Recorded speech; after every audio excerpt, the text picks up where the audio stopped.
దేవుని పరిశుద్ధ నామానికి స్తోత్రాలు. దేవుని యొక్క మాటలు మనం మార్కు సువార్త 9వ అధ్యాయము 33 నుండి 37 వరకు మనం ధ్యానించుకుందాం. ఇక మాటలు నేను మీతో దేవుని యొక్క వాక్యాన్ని చదువుతాను, వినండి. అంతటా వారు కపెర్నహూమునకు వచ్చిరి. వారు ఎవడు గొప్పవాడని మార్గమున ఒకనితో ఒకడు వాదించిరి. గనుక ఆయన ఇంట ఉన్నప్పుడు మార్గమున మీరు ఒకనితో ఒకరు దేనిని గూర్చి వాదించుచుంటిరి అని వారిని అడుగగా వారు ఊరుకుండిరి. అప్పుడు ఆయన కూర్చుండి 12 మందిని పిలిచి, ఎవడైనను మొదటి వాడై ఉండ గోరిన ఎడల అందరిలో కడపటి వాడవును, అందరికీ పరిచారకుడై ఉండవలెనని చెప్పి యొక్క చిన్న బిడను ఎత్తుకొని వారి మధ్యను నిలవబెట్టి వానిని ఎత్తుకొని కౌగిలించుకొని, ఇట్టి చిన్న బిడలలో ఒకరిని నా పేరట చేర్చుకున్నవాడు నన్ను చేర్చుకొను, నన్ను కూర్చును పెట్టువాడు నన్ను గాక నన్ను పంపిన వారిని చేర్చుకొనని వారితో చెప్పాను. దేవునికి స్తోత్రాలు. కాబట్టి ఇక మాటను మనం చూస్తున్నప్పుడు ఇక్కడ యేసు ప్రభు ఆయన ఆ యొక్క కపెర్నహూముకి ఆయన వస్తూ ఉన్నాడు. అంటే ఆయన వచ్చేటప్పుడు ఆయనతో కూడా శిష్యులందరూ కూడా చేరి వస్తూ ఉండగా వారందరూ కూడా ఏం చేస్తూ ఉన్నారంటే, మనలో ఎవరు గొప్పవారు అని చెప్పి వారిలో వాద వివాదనలు జరిగాయి. అయితే మనం ఒకసారి చూస్తున్నప్పుడు దైవజనాంగమా మన యొక్క జీవితాల్లో కూడా మనము ఈ రీతిగా వాద వివాదాలు చేస్తూ ఉంటాము. అంటే ముఖ్యంగా ఇది దేవునితో కూడా వారు నడిచి వెళ్ళేటప్పుడు అక్కడ వాద వివాదాలు చేస్తూ ఉన్నారు. అది చాలా మంచిది కాదు. ఎందుకంటే దేవుని బిడ్డలతోనూ దేవునితోనూ మనం వాద వివాదాలు చేయకూడదు. అలాగ చేసేది అది దేవునికే విరోధమైన కార్యం. ఇక్కడ మనం చూస్తున్నప్పుడు ఇక వాద వివాదాలు అన్నప్పుడు ఇవన్నీ కూడా ఎందుకు మొదటివాడు అని మనం చూస్తున్నప్పుడు ఇక యోసేపు యొక్క అన్నదమ్ములు మరియు కూడా వారిలో పొసక్క వారు యోసేపుని కొట్టి పడేశారు గోతిలో. ఆ రీతిగా మనం ఇంకనూ కూడా వారి యొక్క పితరుడు యాకోబుని చూస్తూ ఉన్నప్పుడు ఆయన కూడా వారికి పోటీలు జరిగాయి. ఏంటి, ఎవరు గొప్పవారని. అందుకే మనం చూస్తున్నప్పుడు ఇక యూదులలో ఏంటంటే వారిలో పోటీలు జరుగుతూ ఉంటాయి ఇక జ్యేష్ఠత్వం కొరకు. కనుక ఎవరైతే జ్యేష్ఠుడవుతాడో వాడిలో ఏముంటుందంటే వాడిలో ఆస్తి మరియు కూడా వాళ్ళు కావాల్సినది సమస్తము కూడా తండ్రి దగ్గర ఉండేటిదంతయు కూడా వాయిదాగుతుంది. అయితే మనం చూస్తున్నప్పుడు ఇక్కడ యేసు ప్రభుతో కూడా వారు వస్తూ ఉన్నారు. అయితే వస్తూ ఉండేటప్పుడు ఇక యేసు ప్రభుకి ఉన్నటువంటి ఆ యొక్క ఇంటిలోనికి వారు ప్రవేశపెట్టాలంటే వారికి ఎవరైతే గొప్పవారు అవ్వాలి అనేటువంటి ఒక ఉద్దేశం వారిలో ఉన్నది. అయితే ఇక్కడ ముఖ్యంగా యేసు ప్రభు ఒకసారి ఏమన్నాడంటే, ఇక నక్కలకు బొరియలుండెను, ఆకాశ పక్షులకు గూడులుండెను, కానీ మనిషి కుమారునకు తలవాల్చుకొనుటకై స్థలము లేదని ఆయన చెప్తూ ఉన్నాడు. ఇలాంటి ఒక సంభవము యేసు ప్రభుకి కనిపించింది. ఎందుకంటే ఆయనలో అనేక రకాలుగా ఒత్తిడి జరిగింది. తనకి ఇంట్లోనూ మరియు కూడా తన యొక్క సంఘములోనూ ఇంకనూ కూడా ఆయన ఎక్కడికి వెళ్తే అక్కడ. గనుకనే మనము చూస్తున్నప్పుడు తన యొక్క తల్లిదండ్రులు కూడా ఆయన ఎత్తుకి వచ్చినప్పుడు, నీవు ఎందుకు ఇక్కడ ఉన్నావు కుమారుడా అన్నప్పుడు, నేను నా తండ్రి యొక్క పనిలో ఉన్నాను అని యేసుప్రభు చెప్పాడు. ఆ మాటలన్నీ కూడా ఎందువల్ల యేసుప్రభు కొన్నిసార్లు నా తండ్రి అని చెప్పి తల్లిదండ్రులు ఎదుటనే అలాగే చెప్తూ ఉన్నాడంటే, ఒకసారి బహుశా ఆ యొక్క ఇంటిలో యేసుప్రభు ఉన్న ఇంటిలో నీవు నా కుమారుడు కాదు అనేటువంటి ఒక మాట ఒకవేళ యేసు ప్రభుకి సురుగ్గా తగిలినట్లుగా మాట్లాడారో ఏమో. కనుకనే ఆయన తప్పించుకొని వెళ్తూ ఉన్నాడు. కనుక మనం చూస్తున్నప్పుడు ఆయన యొక్క చరిత్ర అంతయు కూడా ఆ యొక్క 3.5 సంవత్సరపు చరిత్ర గొప్పగా మనకు కనిపిస్తుంది. దానికి ముందు చరిత్ర లేదు. పుట్టుక చరిత్ర మాత్రము, తర్వాత మధ్యలో, తర్వాత ఇంకా చరిత్ర అనేది యేసుప్రభువుని గూర్చి లేదు. కారణం ఏంటి? ఆయనకు ఎక్కడ కూడా ఆయనకు పొసగకుండా ఉండేటువంటి పరిస్థితులు కనిపిస్తున్నాయి. ఆయన చూస్తున్నప్పుడు ఆయన యొక్క బోధనలు ఇవన్నీ కూడా యూదులతో కూడా ఉన్నప్పుడు యూదులు కూడా ఆయన్ని వ్యతిరేకించినట్లుగా మనకు కనిపిస్తూ ఉన్నది. కనుకనే మనం చూస్తున్నప్పుడు ఆయన వెళ్ళిపోయాడు. ఎక్కడికి పోయాడో మనకు తెలీదు. కానీ ఆయన మొట్టమొదటిగా వచ్చాడు ఇంటికి, నజరేతుకు వచ్చాడు. నజరేతు ఆయనకు ఇల్లుగా ఉన్నది. అయితే తండ్రి ఇల్లు. అప్పటికి తండ్రి అనేటువంటి వాడు ఒకవేళ లేడో ఉన్నాడో మనకు తెలీదు. కానీ అక్కడ కూడా అన్నదమ్ములు ఆయనకు ఇల్లుని వారు అపహర్షించారు. కనుక యేసుప్రభు అక్కడ లేకుండా ఆ యొక్క ప్రాంతంలో నుండి ఆయన బయటికి వెళ్తూ ఉన్నాడు. ఆ వెళ్ళేటువంటి సమయంలో కూడా ఆ యొక్క శిష్యులు కొంతమంది ఆయన్ని వెంబడిస్తానని చెప్పి అంటూ ఆయన వెంబడిస్తూ ఉంటే, చాలా శిష్యులు కూడా ఆయన్ని వెంబడించేటప్పుడు నిజంగా ఎందుకు వెంబడిస్తున్నారంటే ఆ కాలంలో వారికి నివాస స్థలాలు మరియు కూడా వారికి కావాల్సిన ఆహారము వీటి విషయమై శిష్యులు ఆయన్ని వెంబడిస్తారు. కనుకనే యేసుప్రభు వారి యొక్క హృదయాలన్నీ కూడా ఎరిగి ఆయనకి నాకే ఇల్లు లేదయ్యా, నాకే స్థలం లేదు, మీరు నన్ను వెంబడిస్తే మీరు ఎక్కడుంటారు అనేటువంటి ఒక ప్రశ్న యేసుప్రభు వారితో కూడా వేస్తూ ఉన్నాడు. కాబట్టి దైవ జనాంగం మనం చూస్తూ ఉన్నప్పుడు యేసుప్రభు అలాగా ఆయన వస్తూ ఉండేటువంటి సమయంలో అక్కడ ఇక ఈ యొక్క యోర్దాను నది దగ్గరికి వచ్చి అతను ఆ యొక్క బాప్టిస్మము పొందుకొని బయటకు వచ్చి ఆయన పోయేటప్పుడు ఏం జరుగుతూ ఉన్నదంటే ఆ యొక్క శిష్యులు కొంతమంది ఆయన్ని వెంబడిస్తూ ఉన్నారు. అయితే ఆయన్ని వెంబడించేటువంటి సమయంలో ఏం జరుగుతూ ఉన్నదంటే ఆ యొక్క శిష్యులను యేసు ప్రభు చూసి నన్ను మీరు ఎందుకు వెంబడిస్తున్నారు అనేటువంటి మాట, మీకు ఏం కావాలి అనేటువంటి మాట యేసు ప్రభు వారితో కూడా అడుగుతున్నాడు.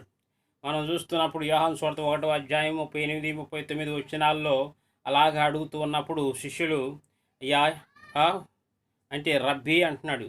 రబ్బీ, నీవు ఏ స్థలంలో నీవు ఉంటున్నావు, కాపురం చేస్తున్నావు అనేటువంటి మాట ఆ యొక్క శిష్యులు ఆయన్ని అడుగుతున్నప్పుడు రండి పోదాం రండి అని చెప్పి ఆయన 39వ వచనమందు అలాగా చెప్తూ ఉన్నాడు. చూడడని ఆయన వారితో చెప్పగా వారు వెళ్ళి ఆయన కాపురమున్న స్థలము చూచి ఆ దినము ఆయన యొద్ద బస చేసిరి. అప్పుడు పగులు రమారమి 4 గంటల వేళ ఆయను అని చెప్పి అక్కడ రాయబడుతుంది. కనుక ఆ శిష్యులు కొంతమంది ఆయనతో కూడా వచ్చి కూడా ఉన్నట్లుగా మనం ఒక సన్నివేశంలో చూస్తున్నాము. అయితే ఇక కపెర్నహూముకి ఆయన ఎందుకు వస్తున్నాడు అనేటువంటి విషయము చాలామంది పండితులు కూడా ఆయనకి ఇల్లు ఇక నజరేతులో కూడా లేదు, కానీ ఆయన ఇల్లు ఎక్కడున్నదంటే కపెర్నహూములో ఉన్నది అని చెప్పి కొంతమంది పండితులు చెప్తున్నారు. ఈ రోజుల్లో కొంత ఆర్కియాలజికల్ రీసెర్చర్స్ ఏం చెప్తున్నారంటే ఆయనకి ఇల్లు ఉన్న స్థలంలో ఆ యొక్క సినగోగ్ కూడా ఉన్నది. అక్కడ దగ్గర ఒక 10 నుండి 11 మీటర్లు రాళ్ళు కూడా వారు చూశారు. ఇవన్నీ కూడా సినగోగ్స్ యొక్క రాళ్ళు. ఆ కాలంలో యేసు ప్రభు కాలంలో కైసరికి ఆయన ఆ యొక్క పన్ను చెల్లించినట్లుగా ఉంటున్నాయి. కనుక ఇక అప్రూవ్డ్ సినగోగ్స్ యొక్క ఆ యొక్క ముద్రలు కూడా ఆ రాళ్ళకు ఉన్నట్లుగా వారు కనుగొన్నారు ఇప్పుడు రీసెంట్ రీసెర్చర్స్. కనుక ఇక శిష్యులు అందరూ కూడా ఆ ప్రాంతంలో యేసు ప్రభు ఉన్నాడు అనేటువంటి దృక్పథంతో వారు ఆయన్ని వెంటాడుచూ వచ్చారు. మాత్రమే కాకుండా యేసు ప్రభువును గురించి ఆ యొక్క కపెర్నహూములో ఆయన ఉంటాడు అనేటువంటి ఒక ప్రవచన వాక్యము మత్తయి సువార్త 4వ అధ్యాయము 13 నుండి 22 వచనాల వరకు మీరు చదువుకోండి. కాబట్టి ఈ యొక్క వచనాలలో యేసు ప్రభు అక్కడ కపెర్నహూములో ఉండి ఆయన నివాసము అక్కడ వెలుగు వస్తుంది అనేటువంటి ఒక ప్రవచన వాక్యము యేసు ప్రభువుని వచ్చి యెషయా గ్రంథంలో ఆయన యొక్క నివాస స్థలంను గురించి ఆయన చెప్తూ ఉన్నాడు. దైవజనాంగం మనం చూస్తున్నప్పుడు ఈ యొక్క రోజుల్లో మనము కూడా నివాస స్థలము ఎక్కడ అనేటువంటిది చాలామంది అలాగా అనుకుంటూ ఉంటారు. కానీ మనకు ఉండేటువంటి స్థలాల్లో అనేక రకాలుగా ప్రెషర్స్, అనేకమైన ఒత్తిడులు, అలాగా జరిగేటువంటి ఒక పరిస్థితుల్లో నిజముగా ఈ కపెర్నహూము అనేటువంటి స్థలానికి యేసు ప్రభు వెళ్తూ ఉన్నాడు. అయితే అది కపెర్నహూముకి ఎందుకు వెళ్ళాల్సి వచ్చింది అనేటువంటిది ఒక క్వెషన్‌గా ఉంది. ఒక ప్రశ్నగా ఉంది. ముఖ్యంగా కపర్ అనేటువంటిది మరియు కూడా నహూమ్ అనేటువంటి 2 పదాలు. అయి హీబ్రూ పదాలు. ఈ పదాలు మనం చదువుకున్నప్పుడు కపర్ అంటే అది ఏంటంటే ఇంగ్లీష్‌లో కవర్డ్ అనేటువంటి ఒక మాట. కవర్ అంటే అది మనము చూస్తున్నప్పుడు తెలుగులో అది కప్పుట అనేటువంటి అర్థము ఇస్తూ ఉంది. అంటే పాత నిబంధన ప్రకారముగా కప్పబడుట, అది పాపములు కడగబడుట కాదు గానీ పాత నిబంధనలో పాపములు కప్పబడుట. ఒకవేళ మన కుమారుడు ఏదైనా తప్పిదములు చేశాడంటే ఆ కుమారుడిని మనం ఏం చేస్తామంటే కాపాడతాము, కవర్ చేస్తాం. బయటికి వెళ్ళి వాడు అలాంటి వాడు కాదు, వాడు మంచివాడు అని చెప్పి మనం కవర్ చేస్తాం. ఇలాగా దానికి అర్థము ఇస్తూ ఉన్నది. మాత్రమే కాకుండా నహూమ్ అన్నట్లయితే అర్థం ఏమిస్తూ ఉందంటే కపెర్నహూము అనేటువంటి మాటకు అర్థము నహూమ్ అంటే అది ఓదార్పు, లేకపోతే ఆదరించేటువంటి ఒక తాత్పర్యము ఇస్తూ ఉన్నది. కనుక వీరు యేసు ప్రభు తన యొక్క శిష్యులందరూ కూడా కలిసి ఈ కపెర్నహూముకి అక్కడ ఉన్నటువంటి గృహమునకు వారు వెళ్తూ ఉన్నారు. అది ముఖ్యంగా మనం చూస్తున్నప్పుడు దైవజనాంగమ ఈ యొక్క కపెర్నహూము అనేటువంటిది వారికి ఆదరణ ఇచ్చేటువంటి ఒక స్థలం ఉంది. వారికి ఓదార్పు ఇచ్చేటువంటి ఒక స్థలం ఉంది.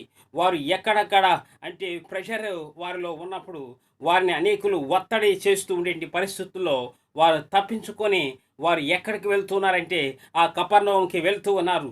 ఈ కపెర్నహూములో వారికి ఎంతోగా ఓదార్పు చిక్కుతూ ఉంది, వారికి ఎంతో ఆదరణ చిక్కుతూ ఉంది. ఈ రోజుల్లో మనకు కూడా ఒక ఆదరణ కావాలంటే మనం ఎక్కడికి వెళ్తాం? మనకు మంచి ఒక పార్క్ వెళ్తాం, మనం మంచి ఒక సమాధానకరమైన స్థలానికి వెళ్తాం, మనం పీస్ఫుల్గా ఉండేటువంటి స్థలానికి వెళ్తాం. ఈ రీతిగా యేసు ప్రభు ఆయన యొక్క శిష్యులు వీరందరూ కూడా ఆ స్థలమునకు వారు వెళ్తూ ఉన్నారు.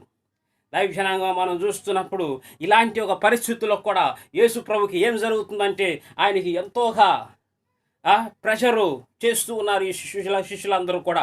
మనలో ఎవరు గొప్పవారు, మనలో ఎవరు గొప్పవారు అనేటువంటి ఒక ప్రశ్న వారిలో ఉంటూ ఉన్నది. చూడండి దైవజనాంగమా, మనం చూస్తున్నప్పుడు ఈ రీతిగా మన యొక్క సేవల్లో కూడా అక్కడ గొప్పవాడు ఒకడు ఉన్నాడు కదా.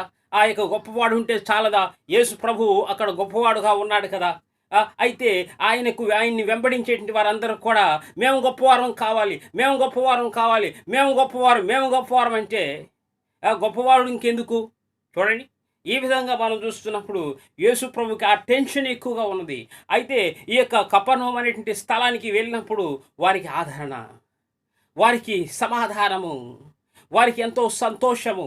అయితే ముఖ్యంగా ఆ కపెర్నహూముకి యేసు ప్రభు ఎందుకు వెళ్తున్నాడు అనేటువంటిది వారికి ఆదరణ చెక్కుతూ ఉంటుంది అనేటువంటి ఒక దృక్పథం ఒక ప్రక్క.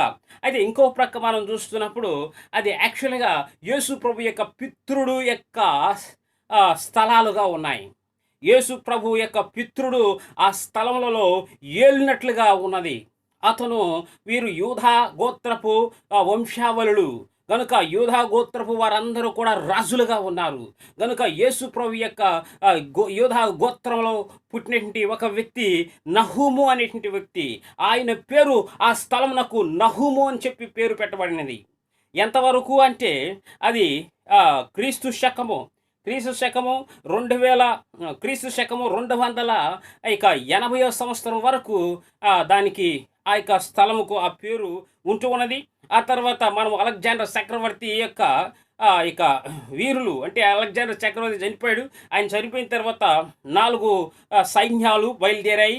వీటిలో టోలమీ అనేటువంటి ఒక సైన్యము ఆ ప్రాంతానికి వచ్చి దాన్ని ఆక్యుపై చేసుకున్నారు. ఆ యొక్క ప్రాంతాన్ని ఆక్యుపై చేసుకున్న తర్వాత దానికి పేరు మార్చారు. అంటే టిబెరియస్ అనేటువంటి పేరు దానికి ఇవ్వబడుతుంది. అయితే అంతవరకు కూడా దానికి కపెర్నహూము అనే పేరు, యేసు ప్రభు ఉన్న కాలం అంతవరకు కూడా కపెర్నహూమే అనే పేరు. కారణం ఏంటంటే యేసు ప్రభు యొక్క పితృడు అక్కడ వచ్చి పరిపాలన చేసినట్లుగా మనకు బైబిల్ గ్రంథమందు అంటే యేసు ప్రభు యొక్క వంశావళిలో లూకా సువార్త 3వ అధ్యాయము 25వ వచనంలో యేసు ప్రభు యొక్క పితృడు నహూము అనేటువంటి ఒక పితృడు ఆ యొక్క వంశావళిలో వస్తూ ఉన్నాడు. కనుక యేసు ప్రభు యొక్క పితృడు యొక్క స్థలము గనుక నా యొక్క సొంత స్థలం అది, నా యొక్క పితృడు ఉన్న స్థలం అది. కనుక నేను ఆ స్థలం నేను వెళ్తాను. అనేకులు కూడా ఆ స్థలమునకు వెళ్తూ ఉంటారు. కానీ యేసు ప్రభు వెళ్ళేటువంటి ఒక పరిస్థితి అది it is a different. It's not like others go over there in order to get the peace. But Jesus Christ has went over there in order to get the not only a comfort, but he has gone over there in order to give the comfort to the people. కాబట్టి నహము ఉన్నటువంటి కాలంలో ఆయన ఎంతోగా కంఫర్ట్ఫుల్గా పరిపాలన చేసి ఉండవచ్చు. నిజము, ఇది సత్యము. కనుకనే ఆయన యొక్క డిసెండెంటు ఆ యొక్క యేసు ప్రభు ఆయన వెళ్ళి కూడా అనేకులకి అక్కడ కంఫర్ట్ ఇచ్చాడు. నిజముగా చాలామంది ఆయనను వెంటాడారు. చాలామంది శిష్యులు ఆయనతో కూడా వచ్చారు. అనేకులకి బాగు చేశాడు. అనేకులకి స్వస్థపరిచాడు. అనేకులకి దెయ్యములు వెళ్ళగొట్టాడు ప్రాంతంలో. అనేకులకి సమాధానం అనుగ్రహించాడు యేసు ప్రభు. ఆ ప్రాంతంలో రక్తస్రావం కలిగిన స్త్రీ వచ్చింది. ఆయన చెంగు ముట్టగానే ఆమెకు స్వస్థత కలిగింది. దైవ జనాంగం మనం చూస్తున్నప్పుడు యేసు ప్రభు ఎక్కడ ఉంటున్నాడో అక్కడ వారికి ఆదరణ, అక్కడ వారికి ఓదార్పు దేవుడు ఇచ్చాడు. ఇక్కడ ఈ శిష్యులందరూ కూడా వారు ఈ యొక్క లగ్జరియస్ లైఫ్ని పొందుకున్నటకు యేసు ప్రభుతో కూడా వస్తూ ఉన్నారు. ఇక 5,000 మందికి ఆయన ఆహారాన్ని పెట్టాడు. In between Capernaum and Bethsaida. ఇక కపెర్నహూము మరియు కూడా బెత్సైదా ఈ యొక్క మధ్యలో ఆయన 5,000 మందికి భోజనం ఆహారం పెట్టాడు. చూడండి, ఇది మిరాకలస్గా పెట్టాడు వరకు కాదు. ఆయన చనిపోయి మరలా మృతుల నుండి సజీవుడిగా లేచిన తర్వాత ఆయన కపెర్నహూము మధ్య ఆ యొక్క గెన్నెసరెతు ఆ యొక్క ప్రాంతాల్లో వారు గెన్నెసరెతు మరియు బెత్సైదా ఈ ప్రాంతాల్లో వారు అనేక రకాలుగా వారు మరలా వారి పనులకు వారు వెళ్ళిపోయారు. మా పేతురు గారు కూడా ఆయన వారి పనికి ఆయన వెళ్ళిపోయాడు. చేపలు పట్టడానికి వెళ్ళిపోయాడు. కానీ చేపలు చిక్కలేదు. చూడండి, యేసు ప్రభు అక్కడికి వెళ్ళినప్పుడు కూడా వారు రికగ్నైజ్ చేయలేదు. యేసు ప్రభు ఏమన్నాడంటే కుడి ప్రక్క నువ్వు మరలా వల వేసి తీ చేపలు తీ అన్నాడు. నిజంగా 153 చేపలు వారు పట్టలేక లాగలేక అలాంటి మిరాకిల్ ఆ యొక్క కపెర్నహూం ప్రాంతాల్లో యేసు ప్రభు చేసినట్లుగా మనకు బైబిల్ గ్రంథమందు రుజువులతో ఉన్నాయి. యేసు ప్రభు ఆయనకి ఎంటకు వచ్చినట్లుగా రుజువు ఎక్కడ ఉన్నది? దైవ జనాంగం మనం చూస్తున్నప్పుడు యేసు ప్రభు కపెర్నహూం తన సొంత పితృని యొక్క స్థలమునకు పితృడు ఉన్నటువంటి ఒక టౌన్కి ఆయన వెళ్ళాడు. ఆ ప్రాంతంలో ఆయన నివసించాడు. ఆ ప్రాంతంలో ఆయన సేవ అధికంగా చేసినాడు. దైవ జనాంగమా ఇక్కడికి వెళ్ళినప్పుడు ఆయన ఇంటికి వెళ్ళాడు. ఆయనకి ఇంటికి వెళ్ళిన వెంటనే ఆ శిష్యులందరూ కూడా ఆ దారిలో ఎంతోగా సనుకొనసు ఎంతోగా వారిలో యుద్ధము కలిగింది. నేను గొప్పవాడిని కావాలి, నేను మొదటి వాడిని కావాలి అని చెప్పి ఇవన్నీ కూడా వారిని ఏమీ కూడా మాట్లాడలేదు. కానీ నేరు ఇంటికి వెళ్ళిన వెంటనే కూర్చోండి అన్నాడు. అందరూ కూర్చోవాలి. అందరూ కూర్చున్నారు. ఆయన కూర్చున్నాడు. వారికి పాఠం నేర్పించాడు. ఏం చెప్పాడు తెలుసా? మీరు మార్గంలో వచ్చేటప్పుడు ఏమనుకుంటున్నారు? నేను గొప్పవాడిని అనుకుంటున్నారా? ఎవరు గొప్పవారు అన్నప్పుడు యేసు ప్రభు చెప్పిన మాటలు, మీలో ఎవరైతే తమను తాము తగ్గించుకుంటారో వారు మాత్రమే హెచ్చింపబడతారు అనేటువంటి ఉద్దేశాలు తాత్పర్యంతో యేసు ప్రభు ఇక్కడ వారితో కూడా చెప్పాడు. సో కాబట్టి మనం చూస్తున్నప్పుడు దైవ జనాంగమా ఒకరు గొప్పవారు కావాలి అని అనుకుంటే వాడు ఏం చేయాలి అంటే వాడు తాను తగ్గించుకుంటేనే, లేనట్లయితే హెచ్చించుకున్నవాడు ఏమవుతాడు? వాడు పడిపోతాడు. నేను గొప్ప అనుకున్నట్లయితే వాడు పడిపోయేటువంటి వాడే. నాది అనుకొని నేను గొప్పవాడిని, వాడిదేమిదిలే నేనే గొప్పవాడిని అని చెప్పి అనుకున్నట్లయితే అది నిజముగా అది ఎవరి ఆత్మ అంటే అది దేవుని ఆత్మ కాదు నీలో ఉండేది. నీలో సాతాను ఆత్మ ఉన్నది. సాతానుడే నేను గొప్పవాడిని అని చెప్పినటువంటి వాడు. మనం చూస్తున్నప్పుడు యెషయా గ్రంథం 14వ అధ్యాయం 12వ వచనం నుండి చూసినట్లయితే ఇది ఎవరు చేశారు అలాగా? సాతానుడు లూసిఫర్ గాడు. వాడు ఏం చేశాడంటే నేను దేవుని యొక్క సభా పర్వతమునకు ఎక్కెదను అని చెప్పి అనుకున్నాడు. కనుకనే అలాగా అనుకున్న వెంటనే దేవుడు ఏం చేశాడు? అక్కడి నుండి పై నుండి కిందకి విసిరు పడవేశాడు. నిజంగా వాని యొక్క అందమంతయు కూడా అది బురదలాగా మారిపోయింది. సాతానుడుగా మారిపోయాడు ఆ రోజు నుండి. దైవ జనాంగం మనం చూసినట్లయితే మనము హెచ్చించుకున్నప్పుడు దేవుడు కోల్దొస్తాడు. చాలా జాగ్రత్తగా ఉండాలి. యేసు ప్రభు వారికి సమాధానం చెప్పాడు కానీ ఆయన మానవ పురుషుడిగా ఉన్నప్పుడు ఆయన మానవత్వాన్ని ఆయన చూశాడు. కానీ దైవ స్వరూపము జనులు చూడలేదు. దైవ స్వరూపం ఉన్నప్పుడు పరలోకం నుండి సాతానుని కింద పడవేశాడు. కనుక ఆ సాతానుని అనగద్రొక్కుటకు దేవుడు ఎంతోగా ముందుకు సాగాడు. కనుకనే మనం చూస్తున్నప్పుడు if you want to be a first you must be last. నీవు ఫస్ట్గా ఉండాలి అనుకున్నట్లయితే నీవు లాస్ట్ అయిపోవాలి. నీవు గొప్పవాడు అవ్వాలి అని అనుకున్నట్లయితే నీవు అందరికీ సర్వెంట్ కావాలి. యేసు ప్రభు చెప్పినటువంటి ఒక మాటలు, అందరికీ నీవు దాసుడు కావాలి, నువ్వు అందరికీ స్లేవ్ కావాలి. If you want to become a leader, if you want to become a top, you must be a last. If you want to be a leader, you must serve, you must serve, you must be a servant of all. కాబట్టి దైవ జనాంగమా మనం చూస్తున్నప్పుడు నేను గొప్పవాడిని అని దేవుని సమూహములో మనము లేయకూడదు. ఆయన మాట వినుటకు మనము శ్రద్ధగా వేచి ఉండాలి. హబక్కూకు గ్రంథము 2వ అధ్యాయము 20వ వచనమందు చూసినట్లయితే అక్కడ చెప్పబడిన మాటలు ఏంటంటే, ఆయన మీరైతే నేను ఎవడని అని చెప్పుచున్నారని వారిని అడుగగా పేతురు నీవు క్రీస్తువని ఆయనతో చెప్పాను. కనుక ఈ రీతిగా పేతురు ఆయనను క్రీస్తు అని ఒప్పుకుంటూ ఉన్నాడు. అయితే హబక్కూకులో మనం చూస్తున్నప్పుడు 2వ అధ్యాయము 20వ వచనంలో అయితే యెహోవా తన పరిశుద్ధాలయములో ఉన్నాడు, ఆయన సన్నిధిని లోకమంతయు కూడా మౌనముగా ఉండాలి. చూడండి, ఇలాగా దేవుడిని మనము అంగీకరించి మనం ఆయన సన్నిధిలో మౌనముగా ఉండి ఆయన మాటలు వినేటువంటి వారముగా ఉండాలి. కానీ మనము ఆయనకు వ్యతిరేకముగా తిరిగేటువంటి వారముగా ఉండకూడదు. నిజముగా పేతురు ఆయన్ని కన్ఫర్స్ చేశాడు. అయితే నిజముగా మనం చూస్తున్నప్పుడు ఈ యొక్క శిష్యులలో వారికి ఏమున్నదంటే హెచ్చింపు స్వభావము ఉన్నది. ఈ హెచ్చింపు స్వభావాన్ని యేసు ప్రభు వారిని నెమ్మలపరిచాడు, వారిని సైలెంట్ చేసి పడేశాడు. కాబట్టే ఇంకను దేవుని యొక్క రూపము ఆ యొక్క జనులు ఒకవేళ చూసిగాని ఉంటే వారు నిజముగా ఆయనను గుర్తి ఎరిగి ఉండేటువంటి వారు కాదు.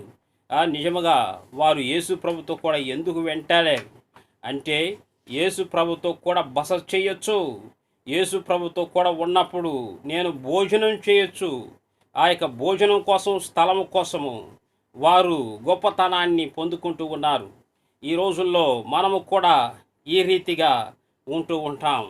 గనుక ఒకవేళ అలాంటి ఒక స్వభావం మనలో ఉన్నట్లయితే అది మార్పు చెందాలి. ఈ రోజున నీకు ఒక మార్పు రావాలి. లేనట్లయితే నిజముగా నీవు కొట్టివేయబడతావు. ఎవరిలాగా? లూసిఫర్ లాగా చాలా జాగ్రత్తగా ఉండాలి దైవ జనాంగమా. మరియు కూడా చూస్తూ ఉన్నప్పుడు ఇక్కడ గ్రంథంలో ఏం రాయబడుతుందంటే ఈ యొక్క పిల్లలను యేసు ప్రభు ఎత్తుకొని వారితో కూడా వారిని ఎలాగ చేర్చుకుంటామో అలాగా నీతో కూడా ఉన్న వారిని నీవు చేర్చుకొనుము అని చెప్పి వారితో కూడా యేసు ప్రభు చెప్తూ ఉన్నాడు. కాబట్టి పిల్లలను చూపిస్తూ ఉన్నాడు.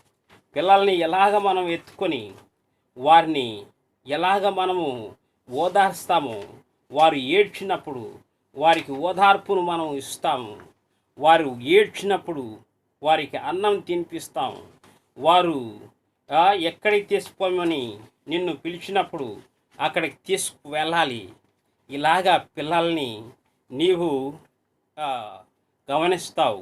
ఎందుకు అంటే వారిని నీవు అక్సెప్ట్ చేసినందువల్ల, వారిని నీవు అంగీకరించినందువల్ల.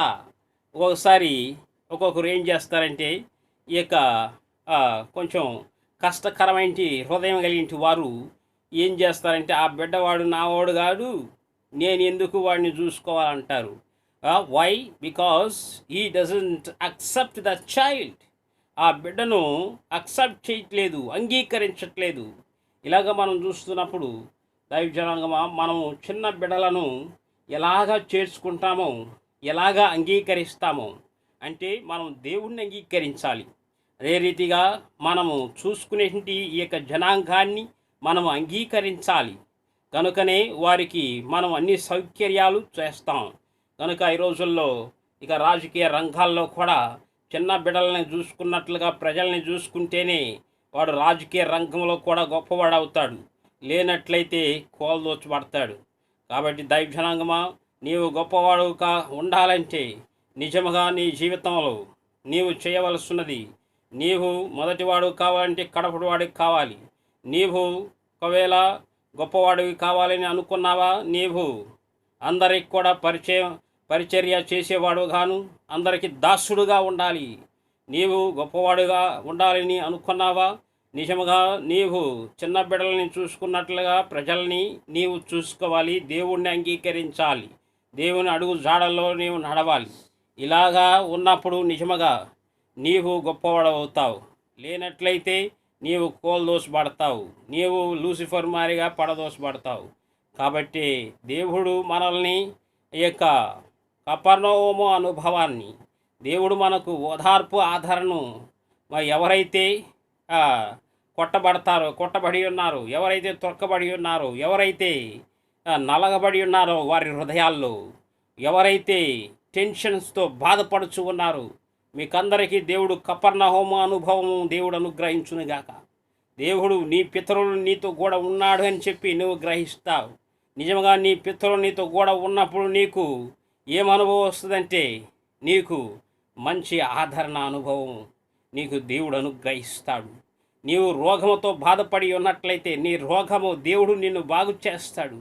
అలనాడు రక్తస్రావం కలిగి స్త్రీని దేవుడు బాగు చేశాడు.